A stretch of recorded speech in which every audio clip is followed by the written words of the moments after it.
Hello, dear students. I am Professor Sandeep Gupta, Department of Civil Engineering, SIRTE.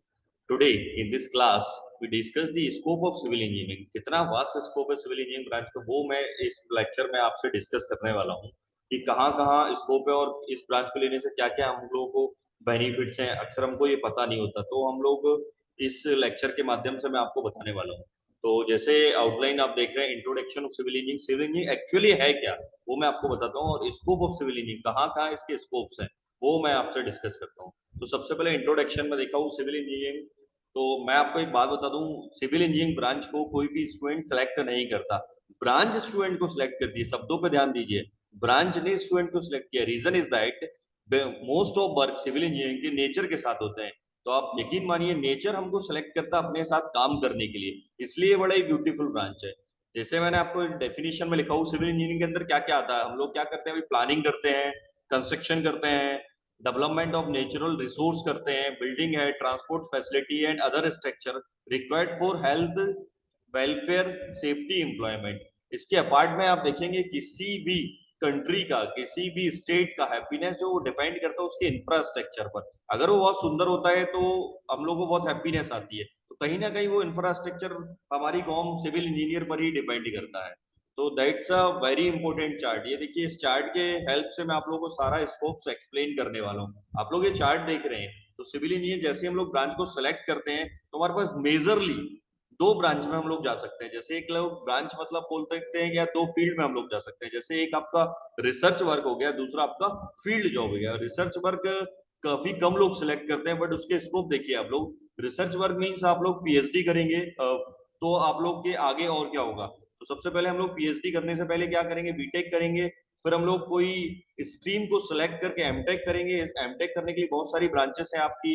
जैसे आप लोग structure से कर सकते हैं, एनवायरमेंट से कर सकते हैं, ट्रांसपोर्टेशन से कर सकते हैं, सीटीएम से कर सकते हैं, सीपीएम से कर सकते हैं। बहुत सारे ब्रांचेस हैं। तो कोई स्पेशलिस्ट ब्रांच को हम लोग सिलेक्ट करके एमटेक करते हैं, देन फिर उसके बाद हम लोग पीएचडी करते हैं। अगर हम लोग रिसर्च वर्क की बात कर रहे हैं, तो पीएचडी करने के बाद फिर आप देखिए यहाँ पर और हम लोग रिसर्च में जा सकते हैं। जैसे साइंटिस्ट के लिए हम लोग इसरो में अप्लाई कर सकते हैं, बाद में अप्लाई कर सकते हैं, और डीआरडीओ में अप्लाई कर सकते हैं। ये आपकी रिसर्च वर्क की बात हुई, जब आपको पढ़ने में बहुत ज्यादा इंटरेस्टेड हो और आप लोग ताउम्र पढ़ना चाहते हैं, तो ये आपके पास स्कोप है आपके रिसर्च क्राइटेरिया। अब जो जनरल क्राइटेरिया है वो मैं आपसे डिस्कस करता हूँ। फील्ड जॉब, बेसिकली मैंने आपको बताया सिविल इंजीनियरिंग क्या है, आपका फील्ड जॉब है।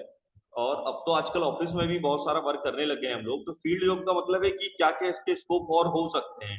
तो सबसे पहले देखिए, फील्ड जॉब मतलब पब्लिक सेक्टर है, फिर आपके प्राइवेट सेक्टर है, फिर आपके गवर्नमेंट सेक्टर। देखिए, गवर्नमेंट सेक्टर की बात करते हैं हम लोग, तो सबसे पहले आपको पब्लिक सेक्टर की बात करता हूँ। अगर हम लोग बहुत अच्छा मेहनत करते हैं इसमें, तो इतने सारे पब्लिक सेक्टर जो मैंने अपने नाम लिखे हैं, आपने नाम भी नहीं सुनेंगे उतने सारों के।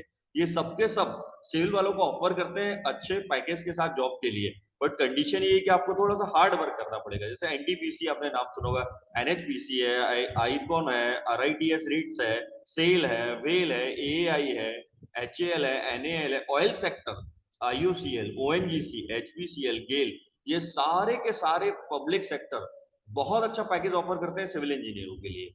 तो इसमें भी हम लोग जा सकते हैं। फिर आता आपका प्राइवेट सेक्टर। प्राइवेट सेक्टर में तो आपने बहुत सारे नाम सुने हुए हैं। बहुत सारी कंसल्टेंसीज हम लोग बना सकते हैं, बहुत सारे ऑफिस खुद भी कर सकते हैं। जैसे आपका बिल्डिंग डिजाइन है, या फिर स्ट्रक्चर डिजाइन कर लीजिए, स्ट्रक्चर एनालिसिस कर लीजिए, आपका कोई टेस्टिंग कर लीजिए। तो ये सारे हम लोग प्राइवेट सेक्टर में नंबर ऑफ वैकेंसीज है, जो बहुत सारी कंपनी है, एमएनसीज है, जो हमको रिक्रूट करती है।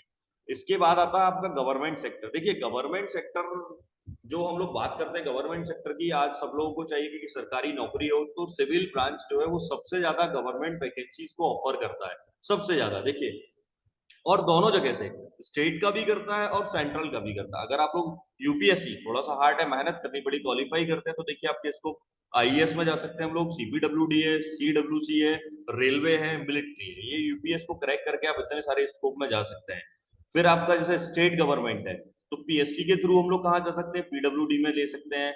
आवास विकास है, आजकल ये जल निगम चल रहा है, पीसीएल है, इरिगेशन डिपार्टमेंट है। इसके पार्ट में और भी डिपार्टमेंट है, जैसे आपका नगर निगम है, नगर पालिका है। सब जगह हमको जरूरत होती है सिविल इंजीनियरों की। इसके अलावा पहले एक आरईएस चलता था, आरईएस है, बहुत सारे और भी डिपार्टमेंट हैं।